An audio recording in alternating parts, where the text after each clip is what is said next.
Questions आपके? Sir आपसे पूछना यह है कि जो मिड होगा उसमें ये डेरिवेशंस होंगी, लाइक जो आपने जितनी डेरिवेशंस पढ़ाई हैं, तो ये ऐसा क्वेश्चन आएगा या न्यूमेरिकल टाइप? उसमें डेरिवेशंस भी आ सकती हैं, ठीक है, लेकिन है कि ये एक पोर्शन जो नहीं आएगा वो मैं बता दूं। जो ये वाला है ना, इस पोर्शन से लेके जो ये है लैप्लास ट्रांसफॉर्म और ये वाला करने वाला, ये वाला इंक्लूडेड नहीं है। अगर आपसे कोई क्वेश्चन आता है और उसमें कहा जाता है मतलब किसी क्वेश्चन में ये नहीं कहा जाएगा कि ये जो है ना इस इक्वेशन को ड्राइव किया जाए, ठीक है, ये रिलेशन जो है ये अज्यूम्ड आपके पास हो। हाँ, A1 की वैल्यू निकालने का कहा जा सकता है, ठीक है। सर ये जो लैपलास ट्रांसफॉर्मेशन है ये करने की जरूरत नहीं है फिर, ये जो नहीं आपने स्टार्ट से नहीं किया है? नहीं है, जरूरत नहीं है। सर ये काइंडली जरा सैंपल के कोई न्यूमेरिकल्स अगर आप जिस तरह के है वो जरा हाँ चलें, ये वाला ना अभी कर दे लेते हैं। सकते हैं। ये वाली चीज जो है ना ये मैं करा देता हूँ आपको। अच्छा, तो अब ये वाला आपके पास केस है। अब मैं इसमें क्या करता हूँ, अच्छा, अब इसमें प्रॉब्लम क्या है कि मुझे अब जो वैल्यूज चूज करनी होंगी वो देखना पड़ेगा कि कौन से मोड के अंदर आता है। जो आपके पास फुल वेव ब्रिज रेक्टिफायर है ना, उसके लिए आमतौर पे ना सिंबल सिर्फ ये बता दिया जाता है कि जी इस साइड के ऊपर जो है आपके पास इनपुट साइनोसॉइड है, ठीक है, और ये जी रेक्टिफिकेशन करके ना फुल वेव ब्रिज ऊपर लिख दिया जाए तो ये आउटपुट आ जाती है। तो मैं क्योंकि वो सारे डायोड्स के कनेक्शन बनाने की बजाय मैं डायरेक्टली इस तरीके से बना के दे रहा हूँ। तो अब यहाँ पे हमारे पास एक आ जाता है RL और साथ में जो है ये E, ये वही वाला लोड है। तो इसमें आप लोग मुझे बताएं कि रेजिस्टेंस की क्या वैल्यू लूं, इंडक्टर की क्या वैल्यू लूं, और जो E पार्ट है इसकी क्या वैल्यू लूं, जिसके साथ हम सॉल्व करके देखते हैं। और यहाँ पे जो है इनपुट साइनोसॉइड है, उसके अंदर Vm sine of omega t जो है, इसमें ओमेगा की वैल्यू। तो जो वेरिएबल इसमें है जो आप मुझे कोई रैंडमली बताते हैं वो है Vm ओमेगा आर एल और E। कोई वैल्यू बता दें, Vm कितना रखें? और 100 रख लें। बताना या रैंडमली बताना है? जी, जो मर्जी, कोई ये जो मर्जी वैल्यू बता दें, हर एक के लिए ये वाला सोल्यूशन वैलिड है। 100 रख दिया जी हमने Vm को। ओमेगा की वैल्यू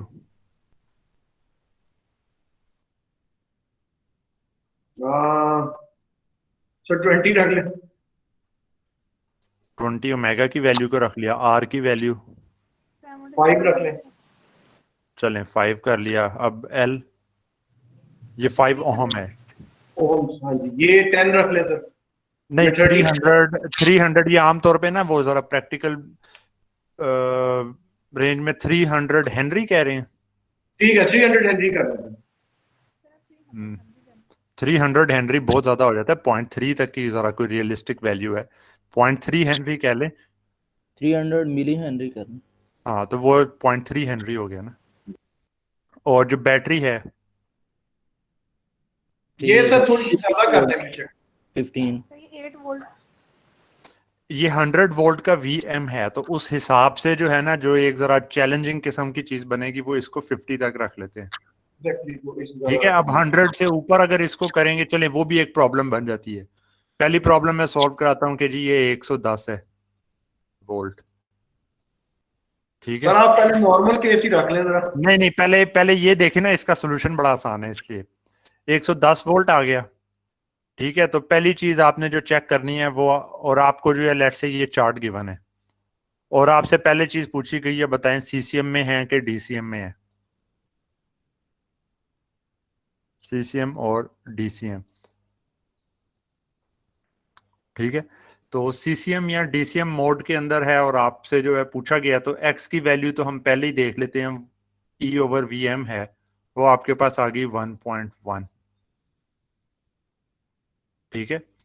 तो यहां से हम देखते हैं कि जी डीसीएम में होगा, लेकिन हमने एक और इसमें चीज हम नोट करते हैं कि इसकी वैल्यू, एक्स की वैल्यू 1 से बड़े होने का मतलब है कि ये इससे बड़ी वैल्यू के ऊपर है। तो अगर आपके पास यहाँ पे आउटपुट साइड के ऊपर 110 वोल्ट हैं और ये 100 वोल्ट के ऊपर है, तो ये जो आउटपुट है वी आउटपुट ऑफ टी, ये क्या होगी? कोई बता सकता है? यहां करंट कितना फ्लो करेगा? इसमें तो हमें वो रिलेशन की भी जरूरत नहीं है। अगर ये 110 वोल्ट है और 100 वोल्ट तक मैक्सिमम ये साइनसॉइड इनपुट के ऊपर था, तो इसका मतलब है कि कभी भी इतनी वोल्टेज नहीं होगी जो कि इस ई बैटरी से ज्यादा हो कि ये जो रेक्टिफिकेशन का प्रोसेस ऑन हो सके। इसका मतलब है कि यहां पर से कभी भी ये कंडक्ट नहीं करेगा, तो करंट जो फ्लो करेगा वो आपके पास हमेशा जीरो है। ठीक है, ये सीसीएम डीसीएम के अलावा ही हमारे पास ये एक केस आ गया। 110 वोल्ट है, इससे ज्यादा है तो जी ये कंडक्ट ही नहीं करेगा, पहली चीज। ठीक है, अच्छा अब अगर ये कोई करंट इसमें से फ्लो नहीं कर रहा, तो आप बता सकते हैं कि आउटपुट वोल्टेज क्या होगी?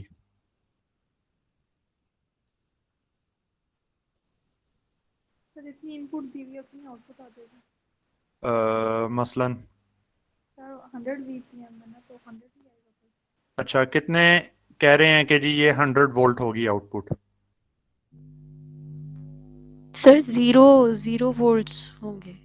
अच्छा, कितने कह रहे हैं कि 0 वोल्ट्स होंगे? Zero sir. सर 0 वोल्ट होंगे। सर 110 वोल्ट रेक्टिफिकेशन नहीं हो रही, सर रेक्टिफिकेशन नहीं हो रही, तो ये जीरो ही होगा। ये जीरो नहीं होगा। उसकी वजह क्या है कि आपके पास करंट जीरो फ्लो कर रहा है ना। ये पिछला हिस्सा आप समझे अनकनेक्टेड है। ठीक है, पिछला हिस्सा अनकनेक्टेड है। अब आपके पास करंट जीरो है तो केवीएल आप लगाते हैं, करंट जीरो है तो इसके क्रॉस कितना ड्रॉप हुआ? 0 वोल्ट। इंडक्टर के अक्रॉस आप देखते हैं तो इंडक्टर के अक्रॉस करंट जीरो है, स्टोर्ड एनर्जी जीरो है, 0 वोल्ट। ठीक है, तो ये कितना है? ई कितना है? 110 वोल्ट। तो याद रखें कि V output of t is equal to आपके पास वी आर जो कि था 0 प्लस वी एल जो कि है 0 प्लस ई जो कि है 110 वोल्ट। तो आउटपुट आपके पास 110 वोल्ट रहेगी कंटिन्यूअस। ठीक है, और आपके पास जो है करंट इसमें से 0 फ्लो कर रहा होगा। तो ये इस केस के अंदर सॉल्यूशन होगा अगर ये वीएम से ज्यादा होती है। ठीक है, मतलब कि जब ये पिछला हिस्सा अनकनेक्ट होगा तो जो भी ई वैल्यू है वही आपके पास डोमिनेट करेगी। अगर करंट 0 होगा इसमें से, तो आपके पास ई की वैल्यू ही आउटपुट वोल्टेज के बराबर आ जाएगी। ये सिंपल केवीएल आप इधर से आगे लगा देते हैं ना, उसके हिसाब से ये चीज आ जाती है। ठीक है, ओके सर। ठीक है, अब मैं थोड़ा आगे मूव करता हूँ। ये इसलिए मैंने कहा पहले ये वाला सिनेरियो देख लेते हैं क्योंकि ये बहुत आसान है इसको सॉल्व करना, लेकिन काउंटर इंट्यूटिव सा थोड़ा लगता है क्योंकि अब वो कि लगता है कि जी जैसे इधर से कुछ नहीं आना तो आउटपुट वोल्टेज तो 0 होगी, लेकिन ये भी तो एक सप्लाई लगी हुई है, तो ये सप्लाई जो है ये डोमिनेट करेगी उस केस के अंदर। अच्छा, अगर इसकी वैल्यू हम 50 कर लेते हैं, अब मेरे पास एक तो कैलकुलेटर है सच अभी नहीं है। एक्स की वैल्यू होगी जनाब 50 बाई वी एम 0.5। तो इस लाइन के ऊपर 0.5 का मतलब है कि ये जो पूरी रेंज है ना, इस रेंज में से कोई ना कोई वैल्यू हो सकती है। ठीक है, तो हमें दूसरा एलिमेंट निकालना है थीटे का। थीटा जो है, थीटा को हम निकालेंगे। सर ये एक्स की तो वैल्यू पहले वाले में ही चले जाना है ऊपर इस जगह पे, वाई एक्सिस पे। तो आपको पता चल गया ना, ये पूरा जो है इसके पैरेलल एक्स की वैल्यू इस पूरी लाइन के ऊपर 0.5 है ना। ठीक है सर, ओके। ठीक है, ये ऐसे करने की जरूरत नहीं है, लेकिन मैं आपको क्योंकि स्टेप बाय स्टेप अभी समझाने वाला भी प्रोसेस आपको सॉल्व करते वक्त सीधा कर दें, लिख दें कि दोनों वैल्यूज निकाल के वो बस पॉइंट पे क्रॉस लगा दें, पर मैं ये दूसरी तरह से कर रहा हूँ। थीटा की वैल्यू आपने निकालनी है, वो आपके पास आ जाती है जनाब tangent inverse omega L, omega आपने कहा था 20 है, रेडियंस पर सेकंड, ये यूनिट्स भी इंपॉर्टेंट है, ये रेडियंस के अंदर आ रहा है। और जो एल है वो आपके पास 0.3 है, तो ये आपके पास आ जाएगा तकरीबन 6 ऊपर आ गया और नीचे 5 आ गया, 6/5। Tangent inverse 1.2। तो ये कोई निकाल सकता है अगर किसी के पास कैलकुलेटर है?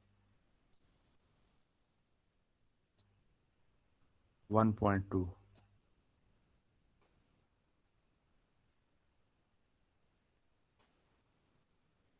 इसको यहाँ पे निकाल लेते हैं।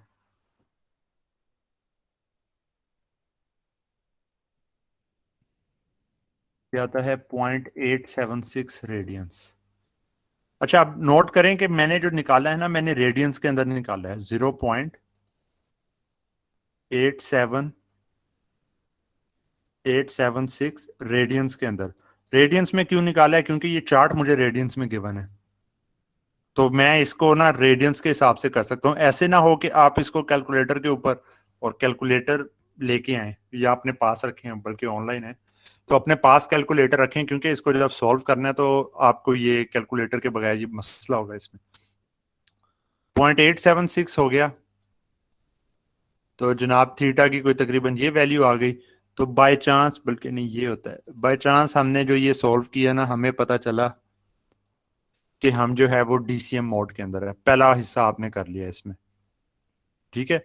जब डीसीएम मोड के अंदर हैं तो ये आपने इसको सॉल्व कर लिया, और आगे जो भी डेरिवेशन चीजें वगैरह हों वो हो सकता है। लेकिन मैं अभी डेरिवेशन हो सकती है कि जी अगर डीसीएम मोड में है तो डीसीएम के हिसाब से जनाब सॉल्व करें, बाकी चीजें निकालें।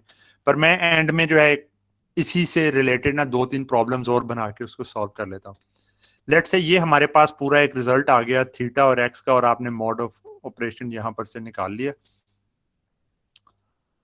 उसके बाद आपको कहा जाता है कि जी ये वाला सिनेरियो था, लेकिन इसके अंदर क्या होता है कि आपके पास जो है, हम किस चीज को केस चेंज कर लें कि इसी सिस्टम के अंदर ना आप चेंज कर देते हैं, किसको हम चेंज कर लें, ई की वैल्यू को आप अगर 0 कर देते हैं आगे जाके, कि कोई सिस्टम इस तरह का बना हुआ है कि जी वहां पे हम लोगों ने इस पॉइंट के ऊपर थे, लेकिन बाद में हमने जो है ये बैटरी को रिमूव कर लिया, ई की वैल्यू को 0 कर दिया। तो जब एक दफा यहीं पे ई की वैल्यू को आप 0 करेंगे तो जी अब नए किस पॉइंट के ऊपर हम मूव करेंगे? तो ई की वैल्यू को 0 करने के ऊपर आप किस तरफ को मूव करेंगे? इधर को मूव करेंगे, टॉप पे जाएंगे, इधर जाएंगे, किस तरफ को जाएंगे? फर्क क्या नीचे पड़ेगा? सर। ई को 0 करने से आपके पास जो है ना एक्स की वैल्यू 0 हो जाएगी, तो आप डायरेक्ट जो है ना यहाँ पे पहुंच गए, ठीक है। तो अब आप जो है सीसीएम मोड के ऊपर आ गए। तो जी सेकंड पॉइंट पे पूछा कहाँ पे आएंगे, आपने कहा यहाँ पे करिएगा सर, ये पॉइंट रिपीट करिएगा प्लीज जरा थोड़ा सा। आपके पास एक्स की वैल्यू चेंज होगी ना सेकंड केस में, जब आपको कहा कि जी यही बैटरी जो है लेट से आपने रिमूव करके एक रिप्लेस कर दी किसी, बल्कि बैटरी को डिस्कनेक्ट करके डायरेक्ट शॉर्ट कर दिया, ठीक है। तो एक्स की value e over V m थी, तो ई की वैल्यू 0 हो गई, तो नया एक्स की वैल्यू 0 पे आ गई। थीटा की वैल्यू वही रही 0.876 जो भी थी। तो आप इस पॉइंट से इस पॉइंट पे मूव कर गए और अब आप सीसीएम मोड में आ गए हैं, ठीक है।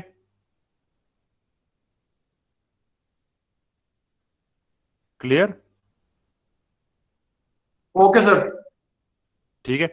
तो ये इस तरीके से करके ना, मतलब आपके पास जो है ना ये क्वेश्चंस इस तरह से बन सकते हैं। लेट से एक और केस में मैं कहता हूं कि जिसमें ना जरा आप ग्राफिकल भी बनाने की तरफ मैं आता हूं। तो इजी जो सिनेरियो है वो ये है कि हम सर ये जी, जो ई की आपने शॉर्ट करने वाला कह रहे हैं, ये वही सुपरपोजिशन थ्योरम अप्लाई किया हमने यहाँ पे, या वैसे कोई ये? सुपरपोजिशन थ्योरम नहीं अप्लाई किया, आपको सिंपली कहा गया कि लोड चेंज कर दिया गया है। आरएलई लोड आपके पास पहले कुछ और था, उसके अंदर ई को रिप्लेस कर दिया आपने 0 से, ठीक है। लेट से तो कि उसमें जाओ, ठीक है। इसको अभी मैं जस्ट हमने यहाँ प्लॉट ही करना है बस अभी आगे। नहीं नहीं, ये मैंने प्रॉब्लम एक से स्टार्ट किया था, दूसरी प्रॉब्लम बनाई थी, और अब मैं तीसरी प्रॉब्लम बना रहा हूं इससे। एक और केस है कि जी अगर हम कहते हैं कि जी इसको हम उसी तरीके से 50 वोल्ट ही रखते हैं, ई की वैल्यू जो है ना 50 वोल्ट ही है, लेकिन इंडक्टर को बीच में से रिमूव कर देते हैं।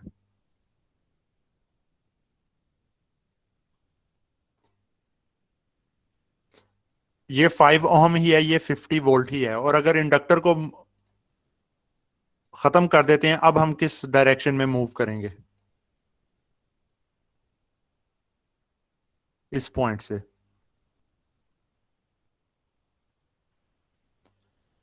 किस चीज पे फर्क पड़ेगा? एक्स पे फर्क पड़ेगा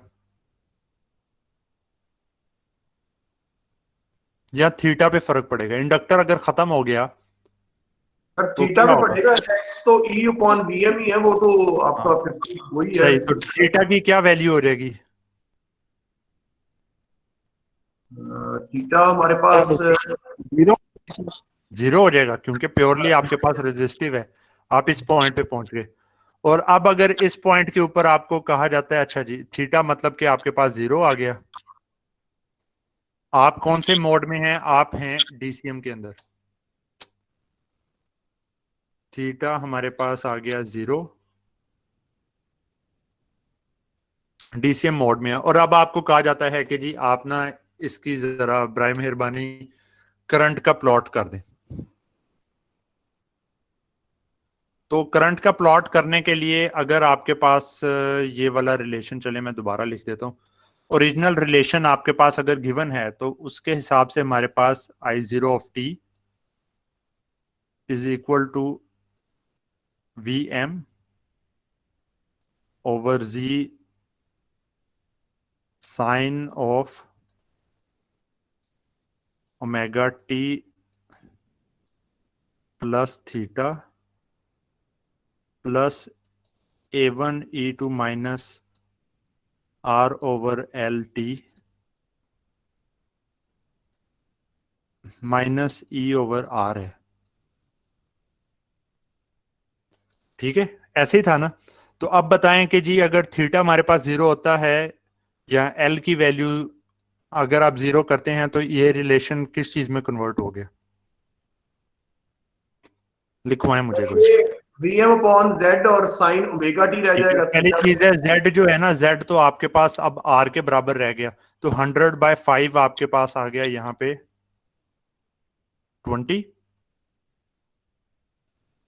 ठीक है, 20 साइन ऑफ, सेकंड चीज आपके पास यहाँ पे ओमेगा टी था, ओमेगा की वैल्यू आपने बताया था 20 है। ठीक है, 20t प्लस जीरो। तो ये मतलब कि जो करंट है ये आपके पास इन फेज है वोल्टेज के। ऑफ कोर्स अगर इंडक्टर नहीं लगा तो वो फेज का तो नहीं ना शिफ्ट आएगा कोई। अच्छा, अब इस रिलेशन में क्या बनेगा? ये ना आप जी सर ए वन आएगा, e infinity I guess one होगा। E to power A one e to power sir zero minus तो हो आर ओवर, हाँ ये जो है ना देखें, माइनस आर ओवर एल का मतलब है minus infinity. E to the power of minus infinity क्या होता है? जीरो। तो प्लस जीरो माइनस 50 ये है, डिवाइडेड बाय आर आपके पास था 5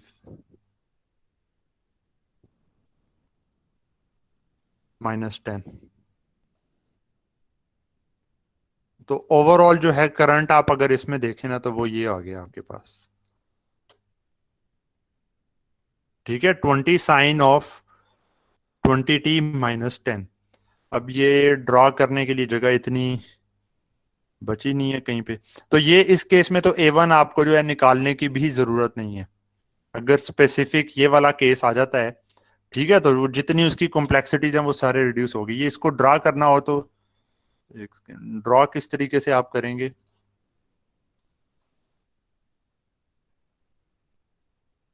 याद रखें कि आपके पास ना इसकी जो लिमिट थी वो ये थी कि आपने 0 से लेके पाई के बीच में आमतौर पे करना होता है रेडियंस, बल्कि टाइम के अंदर देखेंगे अगर ये एक्सिस टाइम का एक्सिस है तो ये बनेगा पाई ओवर ओमेगा। ये चीज क्लियर है वैसे आपको?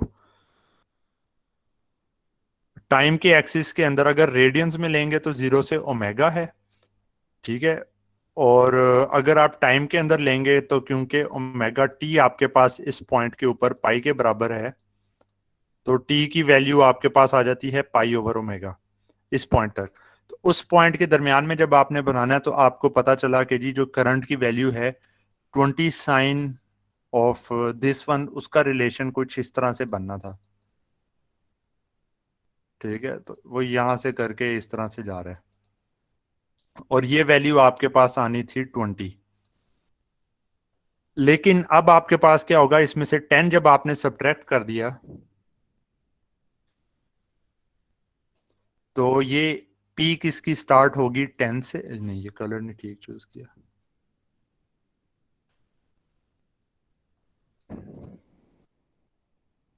दोबारा रेड पे आ जाते हैं। 10 से स्टार्ट होगी और ये यहाँ पे इस तरीके से करके ये आ जाएगा। क्योंकि इन फेज है तो वो उसी के हिसाब से यहाँ पे ना साइनोसॉइड का चल रहा है। ये पॉइंट हो गया और ये वाला पॉइंट आपके पास हो गया। पीक इसकी 10 के ऊपर आ रही है, अगले साइकिल में दोबारा ये इसी तरीके से रिपीट कर रहा है। ये आपके पास करंट आ गया। अच्छा, अब इसमें स्टार्टिंग एंगल क्या है, कोई बता सकता है ये किस एंगल से स्टार्ट होगा? सर जीरो से। जीरो से। नहीं, जीरो तो ये वाला पॉइंट है ना। कंडक्शन कब स्टार्ट हुई है? डीसीएम मोड में है ना। यहां से हमें पता चल गया था कि जी डीसीएम मोड में है, तो इसका कंडक्शन स्टार्ट किस एंगल से होगी?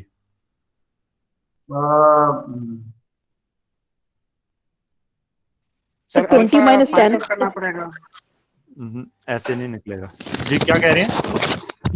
सर 0.876 पे। नहीं, 0.876 का कोई ताल्लुक नहीं है इससे। ये स्टार्ट होगा अल्फा एंगल से। याद है ना वो अल्फा का मैंने ये वो ओरिजिनल लेक्चर में और अभी रिपीट के अंदर दोबारा सर बताया। इक्वेशन से हमें अल्फा फाइंड आउट करना पड़ेगा। जी जी, नहीं वो इक्वेशन से भी अल्फा नहीं, ये आपको डायरेक्टली ही सर वो पता है कि हमेशा 120। हमेशा कंडक्शन ही अल्फा से स्टार्ट होती है। ये मैं आपको अब दिखा दूं। ये हमेशा जो कंडक्शन है वो हमेशा अल्फा से स्टार्ट होती है। इसके डेरिवेशन में ही हमने कहा है कि जी अल्फा से स्टार्ट होती है। अल्फा बाय डेफिनेशन वो पॉइंट है जहां से कंडक्शन स्टार्ट होगी। क्यों? क्योंकि इससे पहले कोई करंट नहीं है। हाँ, ये अब दोबारा मुझे वो ना एक्सप्लेन करने पे मजबूर करें। तो इस पॉइंट के बाद आपके पास जो है ना, लेट से आप यूं देखें, ये करंट वाला यहीं पे छोड़ दें, ठीक है। ये अल्फा का पॉइंट हम बाद में देखते हैं। इसी चीज को जो है वोल्टेज, आप मुझे बताएं वोल्टेज क्या आएगी आउटपुट पे?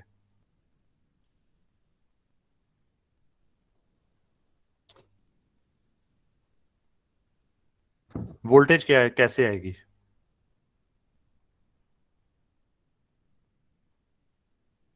सर ये ये जीरो हम है, ये वाला पाई है पॉइंट।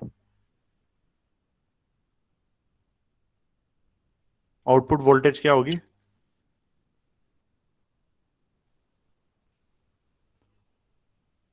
आमतौर पे क्या होती है वोल्टेज? इस तरीके से आ रही होती है ना। ये आउटपुट वोल्टेज की बात हो रही है टोटल। आउटपुट वोल्टेज आपके पास वीएम साइन ऑफ थीटा को ही फॉलो करता होता है, 0 से लेके 100 वोल्ट तक। 0 से लेके 100 वोल्ट तक आपके पास ये चल रहा है और इसी तरीके से कंडक्ट करते हुए आ रहा होता है। ठीक है,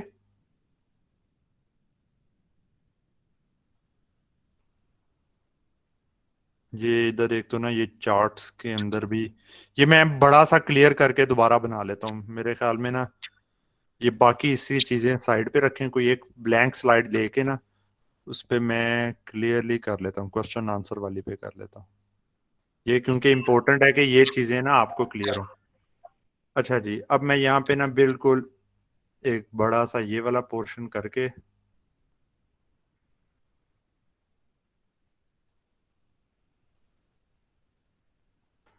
ठीक है, यहाँ पे आपके पास जो है ये टी चल रहा है टाइम, ये टी चल रहा है टाइम। करंट का रिलेशन जो हमारे पास था वो था I0 of t is equal to 20 sine of 20t